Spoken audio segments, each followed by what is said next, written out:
Maqaa Abbaa, maqaa Ilmaa, maqaa Hafuura Qulqulluu, Amiin. Nagaa fi jaalalli Waaqayyoo isiniif haa baay'atu. Obboloota koo baga ayyaanota waggaaf ji'aan kabajamanii oolan baga ittiin isin ga'e. Baga guyyaa yaadannoo ergamaa qulqulluu Gabreelii ji'aan yaadatamee oolu baga ittiin isin ga'e. Amiin. Baga walumaan ittiin nu ga'e.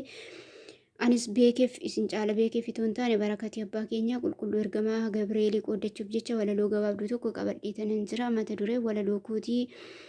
Kabajni kee guddaa qabbaneessaa ibiddaa jedhaan har'a taa'ee akka dubbisu sinirra taa'ee akka dhaggeeffatu fedhaaf eeyyamaa Waaqayyoo haa ta'u. Amiin. Kabajni kee guddaa qabbaneessaa ibiddaa imaam siraachuu Gabri'eel ergamaa kabajan siif kenna. Gabri'eel ergamaa kabajan siif kenna. Guddaadhaan gonkee warra si kabajeef eegumsa keetti warra amanee fi dhuftee gammachiiftee dubree haadha gooftaa deessee nagaan siif haa ta'u kan ishiidhan jettee nagaan siif haa ta'u kan ishiidhan jettee.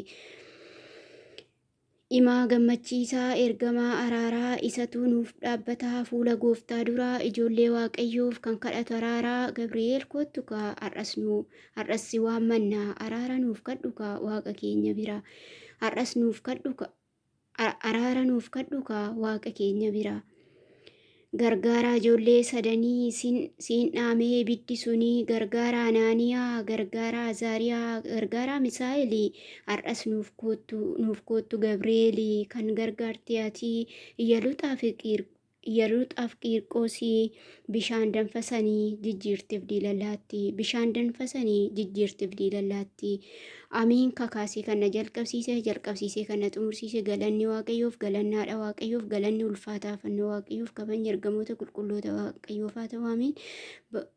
Bakkee balleessaa kootii dhiifama bakkee dogongora kootii sirreeffama isiniin jechaa turtiin keessan mana Waaqayyoo keessaa ta'u.